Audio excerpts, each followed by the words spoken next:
Good afternoon, Sir Gabalan. I am Romeo B. Capon.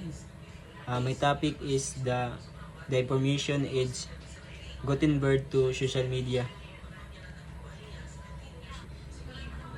Objectives. At the end of the topic, the student must, number 1, explain the importance of the social media site to modern day living. Ang kadua is explain the importance of information for communication process. Number 3, be familiar with the importance key element in the communication process. Who is Gutenberg? Johannes Gutenberg was a German inventor and craftsman who introduced letter press printing to Europe with his movable type printing press. Though not the first of its kind, earlier design were restricted to East Asia, and Gutenberg version was the first spread across the world. The period of human history typically described by the change from traditional industry to economy based on information computation is known as the information age, digital age, or new media age. So, this era has reshaped how we create, share, and consume knowledge, following and rapid innovation and global connectivity. The information age. Before the rise of computers, information was being spread using print out materials. Johannes Gutenberg established, and in this period of time, where Gutenberg principle was formed, and that principle is started as the massive distribution of information in an expensive manner because it is institutionalized, what we call Gutenberg era. So, how Gutenberg revolutionized access to knowledge by making printed materials more available, shaping the early information age. The pre-Gutenberg world. During the time when printing press was not yet available, information could be processed in technological manners. Books were writing and produced by hand. They were made in surface of clay, wax, papyrus, and parchment. So it's about how knowledge was labor intensive and limited to handwriting works on various surfaces before Gutenberg's press revolutionized printing. The Gutenberg Revolution. It began with the introduction of printing, especially the movable printing press by Gutenberg. Books printed in the Gutenberg era were called incunabula, meaning is cradle or birthplace. So, the Gutenberg Revolution refers to the transformative impact of Johannes Gutenberg's invention of the movable type printing press in the 15th century. It sparked mass introduction of books, starting with works called incunabula, in Latin word for cradle or birthplace, which were the earliest printed books. This innovation revolutionized information and dissemination and literacy in Europe. The post of Gutenberg world. This era can be described as the emergence of the internet and the World Wide Web. This paved the way to possible at uploading and downloading of all forms of media instruments such as video, audio, and image.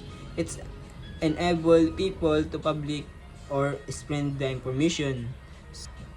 So, the post of Gutenberg world refers to the era marked by the rise of the internet and the World Wide Web. It's enabled to easy uploading and downloading of various media, video, audio, and image, allowing anyone publish and spread information widely. The rise of the digital age. With the absence of modern technology, printing press are not the only tools used in spreading information nowadays.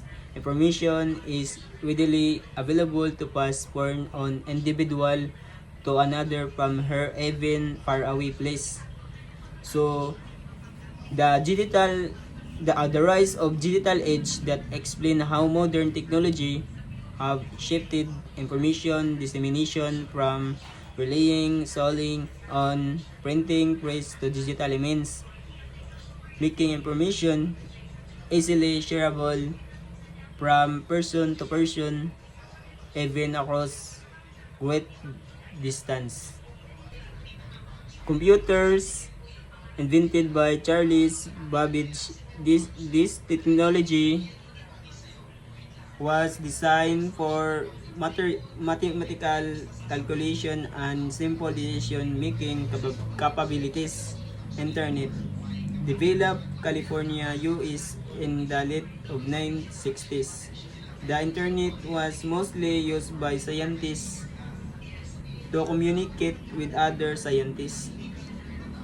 World Wide Web, commonly known as WW, was invented by Sir Tim Berners-Lee, a British computer scientist that started in 1990s.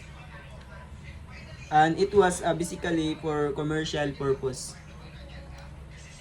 Facebook. Facebook is a social networking website where people called one another and meet online to share each other thoughts, idea, experience, photos, and video which they feel would be worth sharing. Twitter, created in March 2006 by Jack Dorsey, Noah Glass, Biston, and Evan Williams. It is another networking website where people post and interact with message or tweet.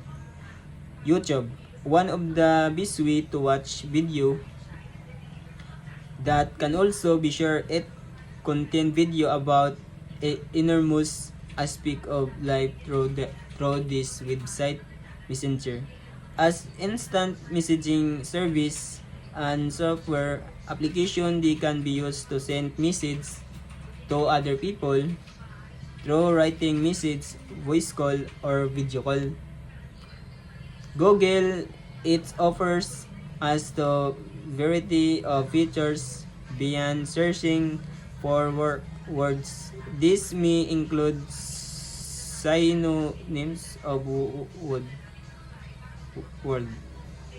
weather forecast, sport and score calculation, and also for research or journal article as reference for thesis and dissertation. Instagram, they can be used to enhance and give style to your photo, which can later be shared with others using the same application. From Gutenberg to information age, evolution of technology has made us realize that modernization of information and communication process have become the power behind the social evolution. Thank you.